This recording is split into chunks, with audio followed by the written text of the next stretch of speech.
Hi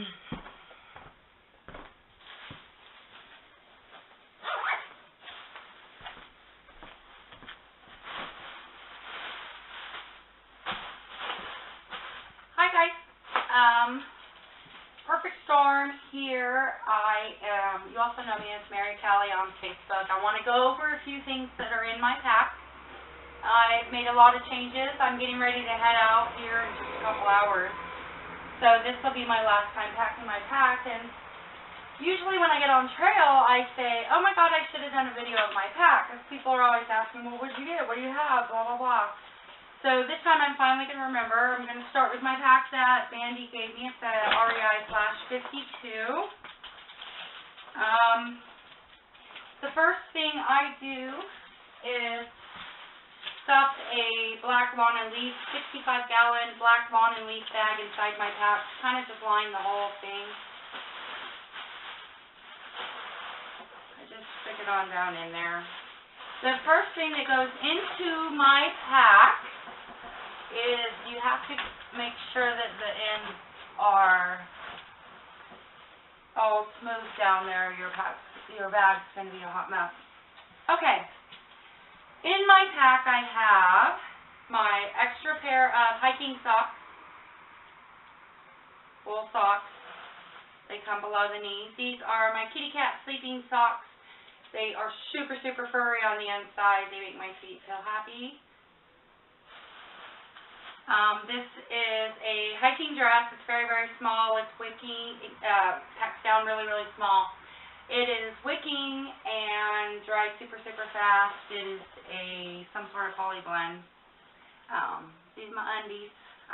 For the girls out there, I very rarely actually wear these, but if I'm doing laundry or whatever, I have to have a pair, so I chose a nylon pair, and they're in the boy short fashion, because then you don't have stuff going up your butt. Or when you're hiking, sometimes us girls, we get a lot of chafing right here.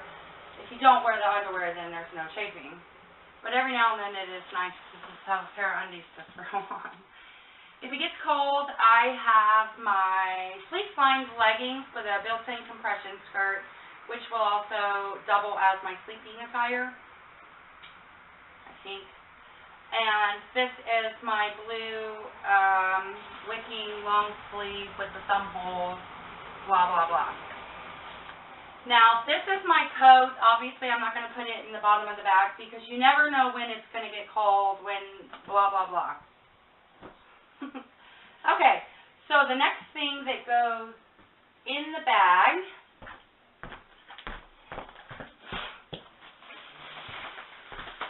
is my sleeping bag. My sleeping bag is not in the compression sack because I learned that if I put it in the bag, then it makes things a lot different in my pack. Things don't fit in your pack the same when you just have a bunch of balls everywhere. If you put things down in there and you smush them all into themselves, I found that that works a lot better for me. This is my Outdoor Vitals 30-degree mummy bag. It's super, super, super lightweight, and this replaced the 4-pound Snug Pack cocoon that I really, really love. The cocoon. I love the concept of sleeping in a pod. I was zipped from head to toe in my hammock. It was really, really great. Really, really great. However, it was not warm enough, and I was having to bring extra blankets. So on top of the 4-pound Snug Pack cocoon, I also was bringing a 3.8-pound blanket just to stay warm, and I was still not warm. So I have fixed that problem. I just stuff it in with the clothes, right on top of the clothes. It'll stuff down incredibly small, damn near flat. I like that. So,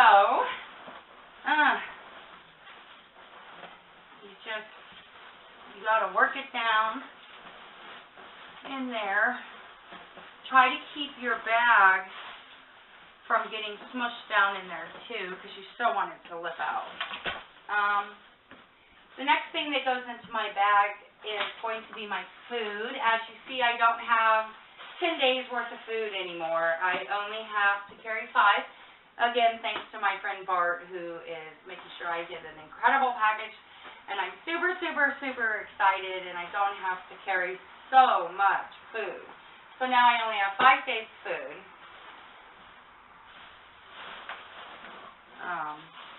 The food consists primarily of breakfast biscuits,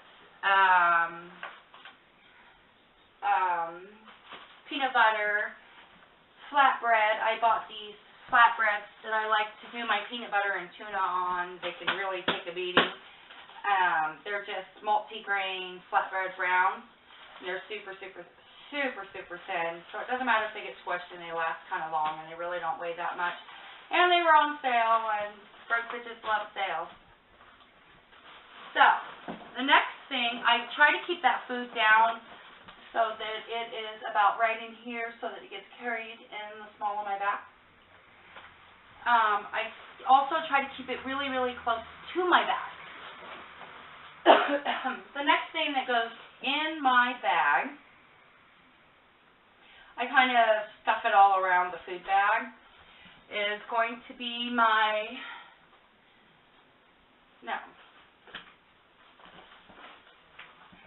okay, this is extra toilet paper, my backup glasses, some scissors, blah, blah, blah, things like that. So I stuff that in front of the food bag so that it'll keep the food bag closer to my back. The next thing I'm going to put in the bag is my Hygiene bag. This is my Hygiene bag, which also contains my bar of soap and a couple of bandanas. It also is my medical kit. It has all of my ointments and naproxen and all that good stuff. It's all in the bag. My tweezers, everything I may need. That will go on one side of the food bag. And again, I kind of keep pushing everything down into the sleeping bag because it'll compress that sleeping bag even more. The next thing that goes into the bag is my hammock straps. I have the bare butt Kodiak straps. They're pretty cool. They're, I don't know how many feet long, but they have about 20 loops where you interlock it into itself. It makes it really easy because I don't do very well at the Boy Scout. I'm just not good at it. I was a Girl Scout, not a Boy Scout. So it's nice for me to interlock it onto itself and then just run my carabiner from my hammock into one of those loops, which is done just that fast. Speaking of my hammock, I sleep in a bare butt double. I've been using this hammock since the absolute beginning of my hike, and I love my hammock. It has its downs on the AT, and it also has its ups on the AT. I don't fare very well on the ground. I'm too old for that shit. This, I have not had to use yet because the bugs have not been too bad. I started so early that it was still incredibly cold, so there weren't really bug issues.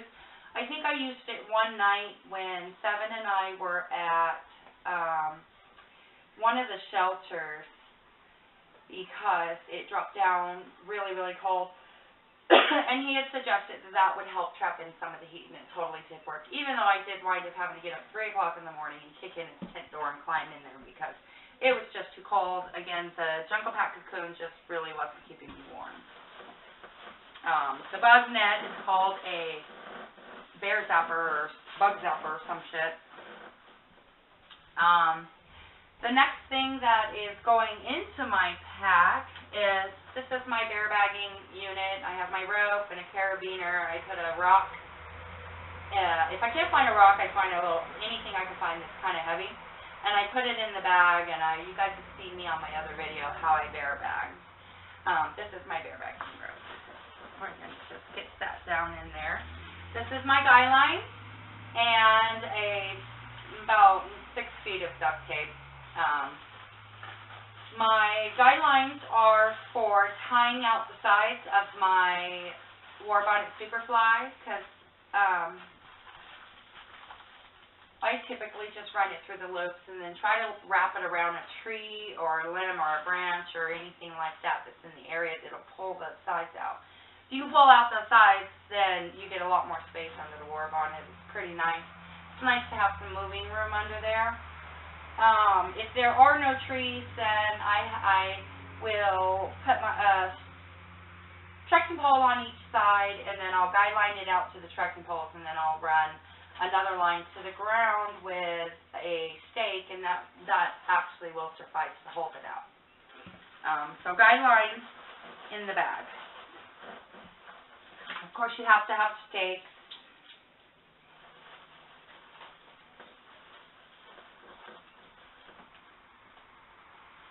And this is the War Bonnet Superfly Tarp. It's a beast. I love it. I'll always love it. I think it's incredible. And then, this is my kitchen. I still use an alcohol stove. This is my pot, this is my cup, and on the inside I have all of my kitchen equipment, my spoon, my pot scratcher, everything I need in the bag. This is my heat. The heat is what I burn with. This is my alcohol. Costs about $1.50 or so at most Dollar Generals or Fred's or anything to that effect that you can come by. And worst comes to worst, you can go to an AutoZone and get one. It's in the fuel injection, blah, blah, blah section. But I was told that there's two kinds. There's a red one and there's a yellow one. You definitely want to get the yellow one. The yellow one is a cleaner, slower burning fuel. I don't know. You'll have to Google and see the difference because I'm just talking shit from what people have told me, and I don't have all the facts, but I have been using this ever since I started the trail, and it has worked for me. It takes a little bit longer than, say, the jet oil, but I didn't pay $100 for it. If you get this at AutoZone, you're going to pay about $2 a bottle for it. It's a little more at AutoZone, but it's definitely readily available. You can also buy it at Walmart. Walmart sells it as well. Fairly cheap. Okay, the next thing that goes in the bag is my rain system. Actually, I don't put that in the actual bag. Let me get it together.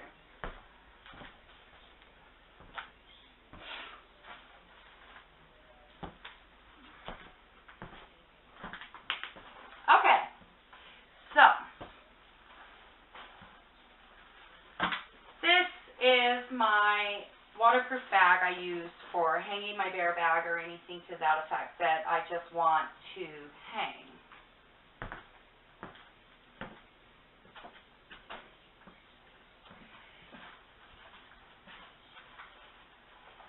These are my, then I close up the black bag. Doesn't have to be perfect, it really just needs to fold over itself. And I have a tendency to shove it down because that kind of holds it. As you can see, I have so much less stuff. Oh, I forgot my jacket. Okay. On the very top of the inside of my bag is where I put my jacket so that it's really easy for me to just open it up and grab it. I'm not putting that in there because I'm actually taking it on the Greyhound with me. But typically it would go in the top so that if I need my jacket, I can just grab it really quick.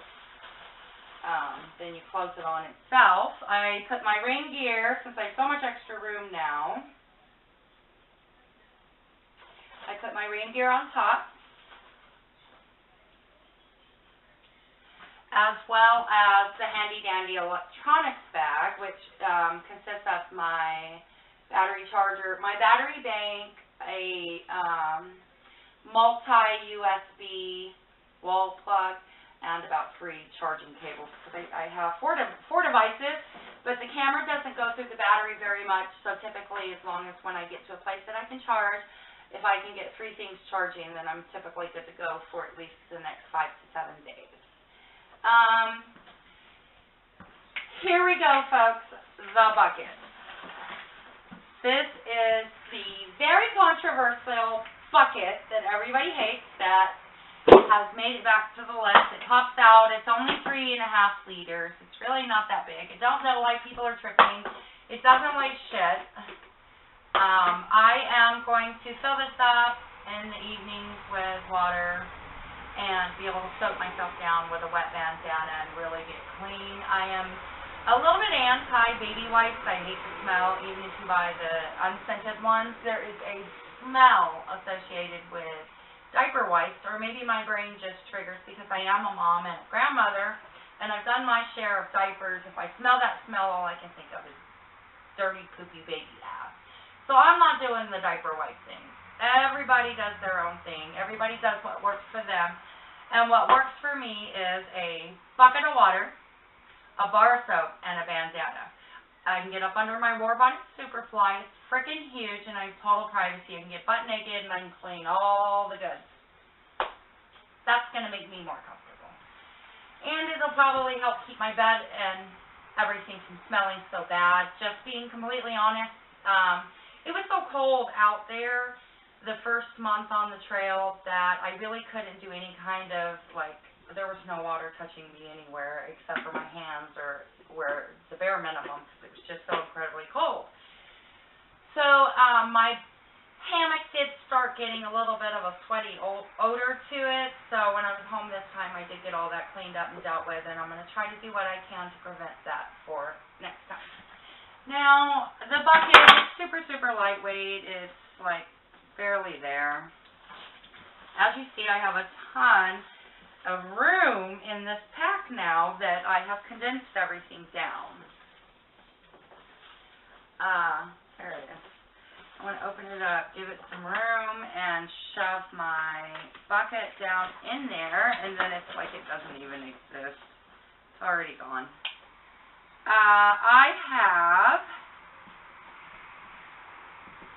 Hiker Hunger I had a problem with their poles. I was hiking with some Hiker Hunger poles.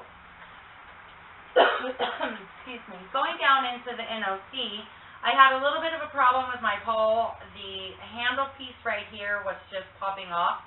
It happened with one about the 78-mile marker, and then it happened to me again at about 160-something miles, which is really, really dangerous. And the second time it happened, it did cause me a little bit of a fall that scared me a bit, and I just really was frustrated. And I sent an email to the folks at Hiker Hunger, and I was kind of being a bitch, and I really felt bad for being a bitch because they turned out to be absolutely amazing, incredibly concerned about my trek and my fall, and they wanted to make sure that I was safe, so they sent me out another pair. So I have not given up on Hiker Hunger, and I fully and honestly believe that they have corrected the issue and that I won't be falling off any more trails. They have the cork handle, which I love. I had a pair of trekking poles before that had the plastic handle, and it kind of sucked ass because your hands were like always fucking sweaty and everything, and it was really, really gross. It'd be slick and you'd lose your grip. These cork poles are great because it doesn't matter how much I sweat, I'm not going to lose my grip. It has the really wide basket, and the tip is great. I am super excited to get out there. Super, super excited.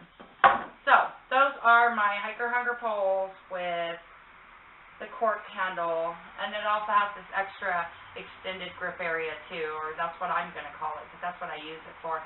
Sometimes when I'm hiking and I'm going down the hill, I will grab my pole a little bit lower and I'll down the hill. Otherwise, I typically do the giraffe walk when I hike. If I'm on level-ass ground. If I'm on an uphill, I'm typically doing this number and propelling myself up the hills. Much slower than that, though. But if I'm doing downhill, I extend my poles. I get them a little bit longer, and I will have a tendency to just, like, get myself caught where I need to get caught to keep me from going over the sides or falling. I also have a tendency to hold them like this when I hike. I know you're not supposed to put your thumb on top, but it actually works for me. I posted some pictures of a green hiking dress. I've found that hiking in a dress is a lot more comfortable for me.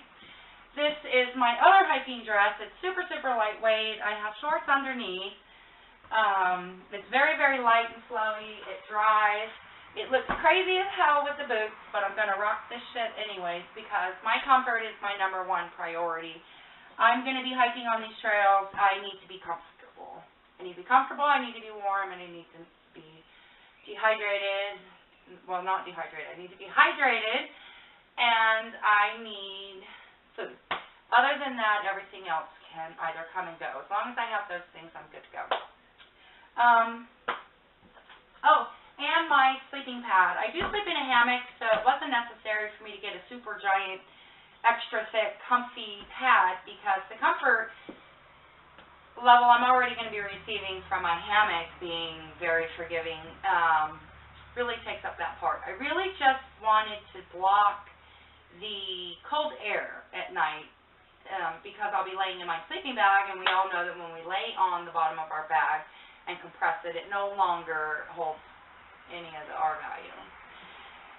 This is the pad I chose. It's about a 1/2 inch thick, and it's like super, super lightweight, doesn't weigh shit. I'll attach it right over here to the side or over here. I really haven't figured out how I'm going to attach it yet, but I will totally figure it out very soon because I leave in just a couple hours. But again, this is super lightweight. It's big enough for my body. I'll be laying on it in my hammock, and it should block out all that cold air.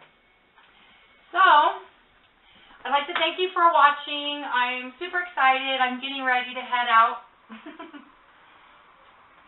And I just got really acquainted with that. I'm getting ready to head out, and I'm super excited. I can't wait.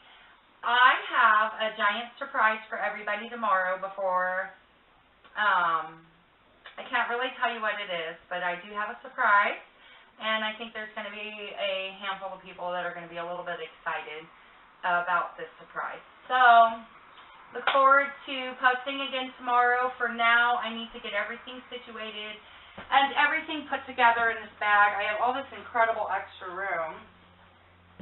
Actually, that's going on the bus with me. I have all this extra room. I want to put more shit in the bag. No, I don't. That shit will kill my bag. Oh, I have my camp shoes that I've had since the beginning. I got caught in that thunderstorm about a month ago, and I was incredibly bored, and we really couldn't hike. Well, I was by myself, but I entertained myself by decorating my shoes. So now my shoes look crazy as hell. But I don't really care because they're my camp shoes, and typically when I'm on trail, they're kind of muddy anyways because it seems to rain an awful lot on the trail, so I'm always muddy. To carry my shoes, I just flip them on the sides. Oh, this one's totally wrong. That's how it goes.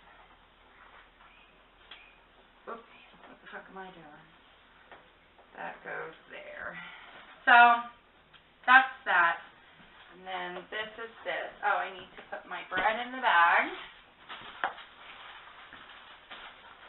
That bread. Okay, there's my bread.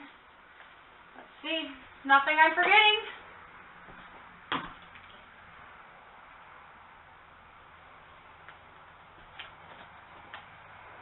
Okay, these are the items I'm sneaking back in. It's I'm not sneaking them back in.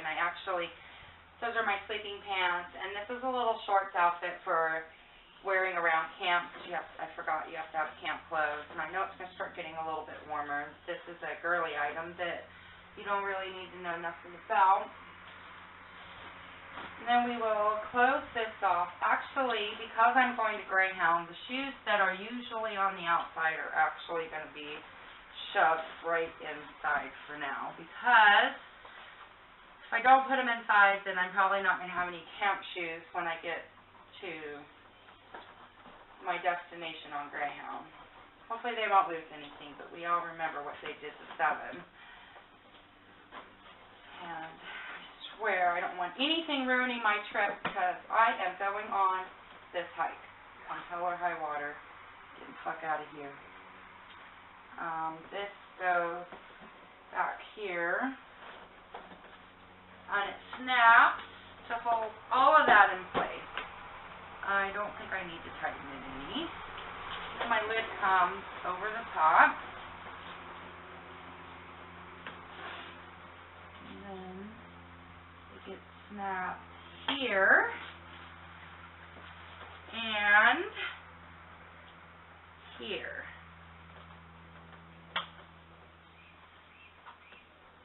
Alright, what the fuck are we doing here? There we go. This is my daughter Candace's mask. Masquerade mask. It has sentimental value for me. This is my AT thingy. And the butterfly that I placed on the top of Candace's mask is from some silk flowers that my daughter Sadie got me, and this was one of the little silk butterflies in those flowers. So I took and attached it so I could take both of my children with me. Innocent. That's it, folks. That's my bag. That's it, and that's all, and everything is in the bag as you see it fits. You saw I have extra room. It's a lot more narrow than it used to be. You can look at my old video and you can see the monster of a pack that I had. This is much more comfortable, much more realistic. Now that I took the 5 days of the food out, I'm sure it's less than 30 at this point, because this is, yeah, that's like nothing. I'm so excited. I got my pack weight down. My knees are going to thank me. I'm in comfortable clothes for hiking now. I got great trekking poles. I have a sleeping bag that I'm fairly certain is going to keep me adequately warm, at least for the next couple weeks until it starts getting hot. I'm ready to go, guys. I will see you on the trail, and I thank everybody that's sending out the food boxes. I'm incredibly grateful. And I appreciate any of your support, and I got videos coming. Everybody stay tuned. The 8T is on the way.